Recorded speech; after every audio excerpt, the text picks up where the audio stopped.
YouTube, how's it going? The Goat House is back with the green shirt on the green screen, a little see-through, but that's all right. We got wide receiver rankings today based on the 2021 season. So essentially, I'm predicting with all these position rankings that I'm doing, 32 receivers ranked. Damn, this position's good. A lot of good, talented players. Those guys ranked in the 20s that realistically could be a top 10 receiver, top 5 receiver. There is not much splitting up these top tier receivers. Just so many damn good ones. So I'm excited about this. Let me know your thoughts in the comments. Going from 32 to 1 here. Did quarterbacks, did running backs. Going to keep going on. So join us, smash that like button, subscribe. Make sure you follow our Twitter. Very important. Speaking of that, there it is. You guys are voting for playoffs. This has been a process. We're finally down to voting for the 7th seed. It's been a battle for that. And then we'll vote round by round who wins all the way to the Super Bowl, and that will create a video, the fan voted video there. A lot of updates for the channel in the NFL on our Twitter channel, link down below for that and other things that you may need. Receiver rankings, again, these are basically predicting the upcoming season, so rookies will be involved. And Devontae Smith I got at 32.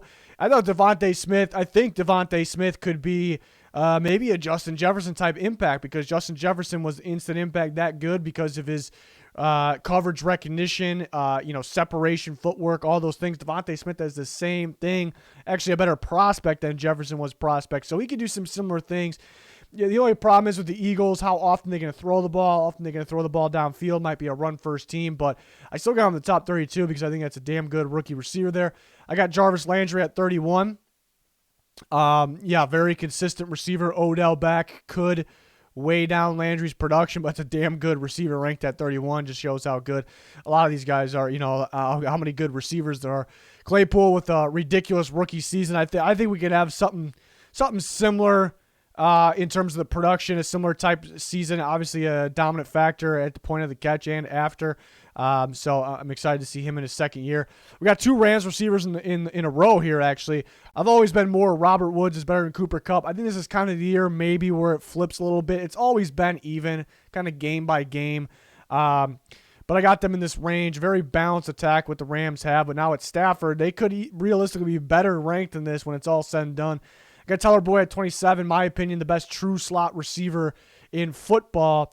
He absolutely dominates the slot. Seems like he's getting better and better, since he came in, of course. Joe Burrow healthy could help his production. Jamar Chase could take some of that production.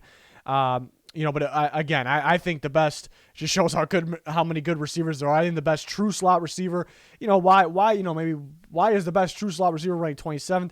There's a lot of talented guys out there. There's a lot of guys that could dominate the slot and outside, maybe not true slot guys. Boyd can play outside, just mainly a slot guy. Will Fuller at 26, suspended for the first week. Is the other guy that seemed like he was getting better, especially with his route running, his footwork. Obviously a deep threat always. We'll see how he is with Miami, but I think it's a good place for him to be. So I think he kind of can pick up where he left off. I know he did have Deshaun Watson, but another guy ranked 26, but if he stays healthy and gets going the way he was recently playing when he was on the field, he could be better than 26. Juju's another guy that realistically, he was looking like a top 10 receiver at one point. He can be that. There was talks about him being with the Chiefs. I think he would have fit the Chiefs a little more for him being as good as he can be. More downfield action. I think the Steelers want to play kind of a quick passing game, which he'll still be good at. He'll still have production. But I do think that's kind of holding him back a little bit. But obviously a dominant receiver here at 25, so two Steelers are ready. Looks pretty good for them. Next group of guys, some studs here that very well could be top 10 talents. I got Courtland Sutton at 24. Can't forget how good Courtland Sutton was a 1,000-yard receiver 2 years ago, was hurt last year. Very good contested catcher, very good after the catch, very good hands. So that's somebody to look out for. I think he'd be much better than 24. It's just tough to rank him ahead of some of these other guys. Chris Godwin at 23, talking about maybe being a top 10 receiver last year. I don't know if he lived up to that hype. Very good receiver that can play in the slot, play outside. So it's tough ranking some of these guys down here. I got a rookie at 22. There's a group of people that don't like me ranking rookies, but it's kind of for the upcoming season. Jamar Chase could be absolutely dominant. Back with Joe Burrow. This was arguably the best receiver prospect I've ever scouted. So high hopes for him. I mean, Justin Jefferson finished like a top 10 receiver last year, so why can't Jamar Chase? Maybe you'd like to see him get more separation than he has been, but it's a dominant receiver, perfect for Joe Burrow, obviously. Amari Cooper at 21, a guy that can go for a big amount of yards. I actually have him as this Cowboys' second best. Probably going to surprise people with that. I think he'll be the Cowboys' second best receiver this year, but obviously a factor, especially downfield, down the sideline. Keenan Allen, number 20, Mr. Consistent, I'll say, has been around that top 10 range for some time. And again, there's not much splitting up top 10, top 20, as you can see by Keenan Allen. I think the difference and, maybe why he's not closer there, why some other guys are, I think all of these guys are kind of getting better. They're developing. Keenan Allen's staying around the same, which is okay because he's damn good, very good route runner, good with Justin Herbert.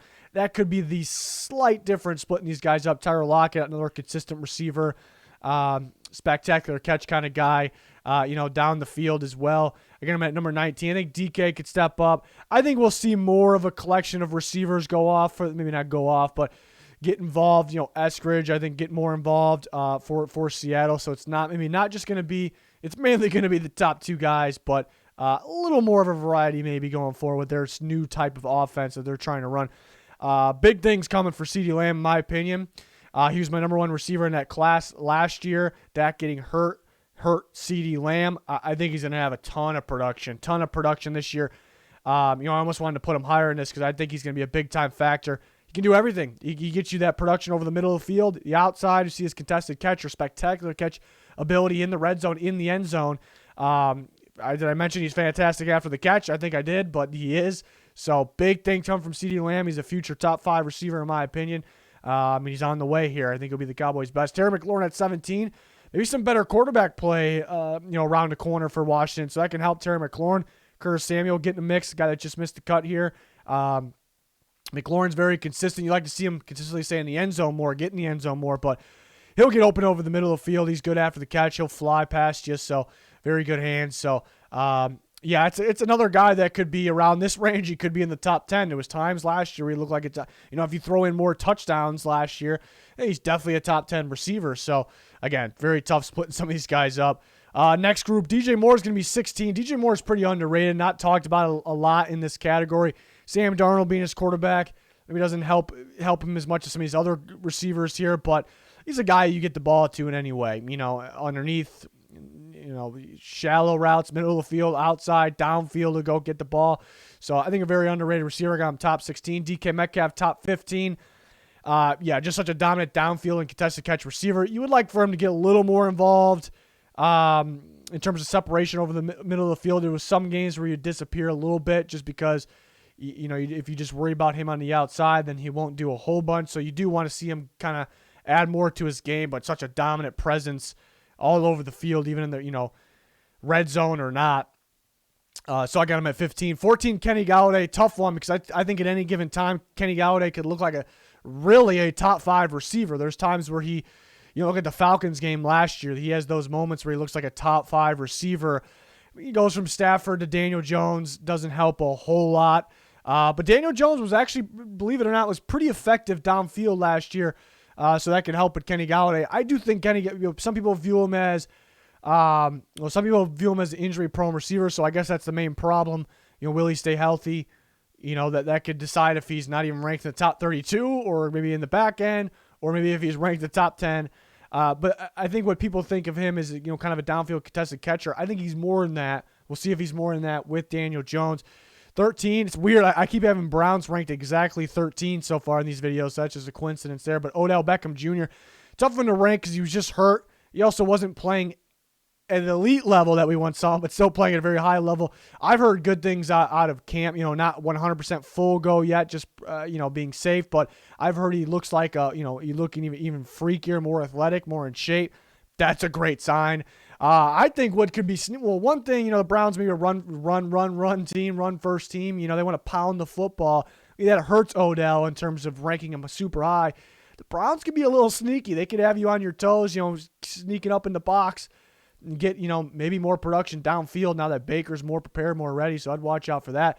It's a guy that can easily be, I'm about to say top 5, easily could be a top 3 at any given time if he kind of gets back to where he's going here. Next group, Calvin Ridley at 12. He's going to get the production. Definitely going to get the production. He's going to rack up the yards, the touchdowns. No Julio Jones there, so racking up even more, for him. He has been At times, you see him play lockdown corners, a little inconsistent. So, it feels like he's still a prospect in a way, which is a fantastic thing. So could he actually, because he took a big step last year, especially with his footwork, his route running, could he take that next step? And we could be talking about top 10. Adam Thielen at 11.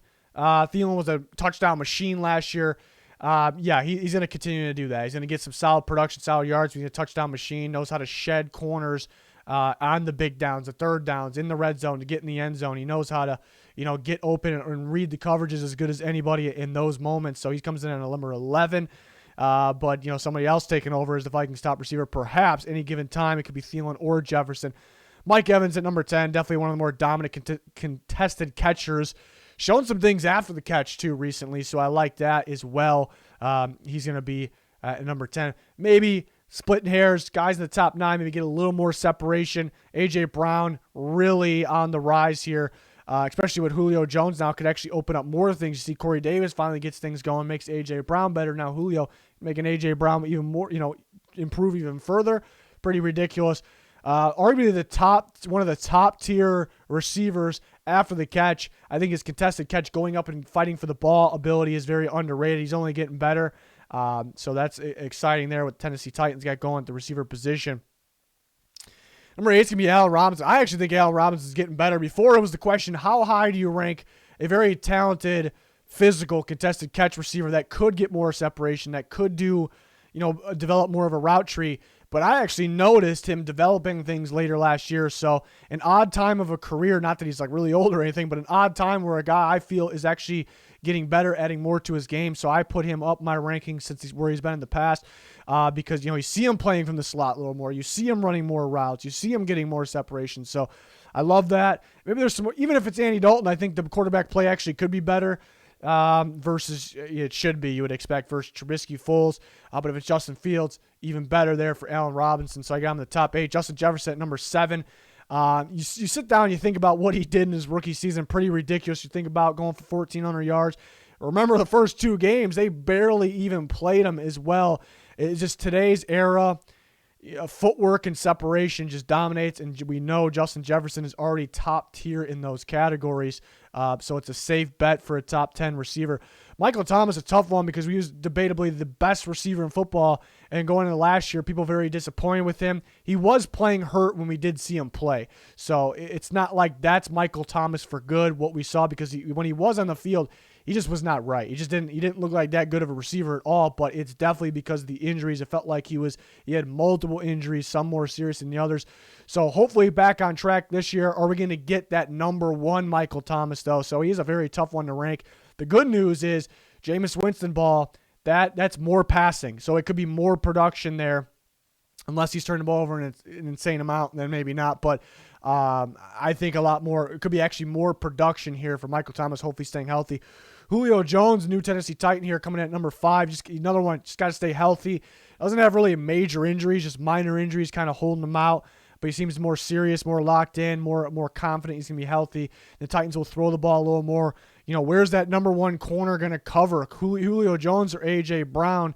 Because that's been a big problem for teams. See, the Ravens in the playoffs had to put Marlon Humphrey and a safety over the top of A.J. Brown. Now you add Julio Jones. One or both of those guys is going to go absolutely off, because of the help of the other one. So I got Julio at 5. Just got to stay healthy. If he fully stays healthy the entire year, every snap, not missing a beat, probably better at number 5, really. So we'll see what happens there. We're on to my big top 4. Number 4 is going to be DeAndre Hopkins. How many times did Kyler Murray throw him a out route or back shoulder last year on the left side of the field specifically? We can get specific here. So one thing you want to see him do, he can do more. We know that. We want to see him get more involved in the middle of the field. Maybe that's a little bit on the play design, play calling aspect more than DeAndre Hopkins, obviously. But then the other side of things, he ran so many back-to-back plays would be an out route, and corners just could not stop it still. Because he'll get you separation out there. He'll get you the contested catch out there. He'll get you that Hail Mary contested catch. So probably the best contested catcher in football. If he gets going more over the the middle of the field, opens things up like maybe what he did with the Texans, a little more of a tree there, then he very well could be that number 1 again, because he was. Tyreek Hill at number 3. Yeah, I got a nightmare to game. There really isn't a game plan for it. The Bucs did a pretty good job actually, but it's just speed kills. It's just a great example of how speed kills there. Speed and quickness, footwork. You know, you can know exactly the route. You can know exactly where he's gonna. You can see the future, know where he's gonna run to, and it's the guy that you still probably can't stop because of it.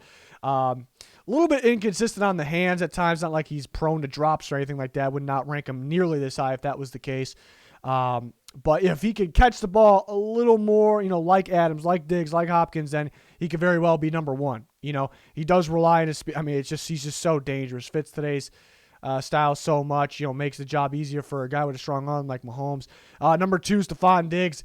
I think the footwork / route running king of football. He just dominates you with it. You just never know which way he's going. He's actually getting better. You know, he's getting better every step of the way. We saw that in Minnesota.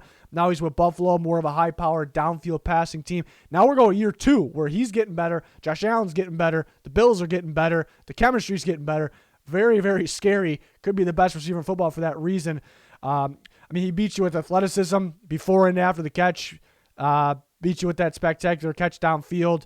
But I think, again, it's mainly the footwork and the route running ability, understanding defenses, coverages as well.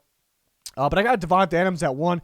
Even if it's Jordan Love, you know, the production maybe goes down with Jordan Love, but I still would rank Davante Adams probably number 1 just because, you know, he does everything. I think what stands out the most to me is him reading defensive coverages like on the fly. You know, people don't realize how hard that is. That'll separate, you know, top tier receivers from just the receivers. The receivers can have all the athleticism in the world.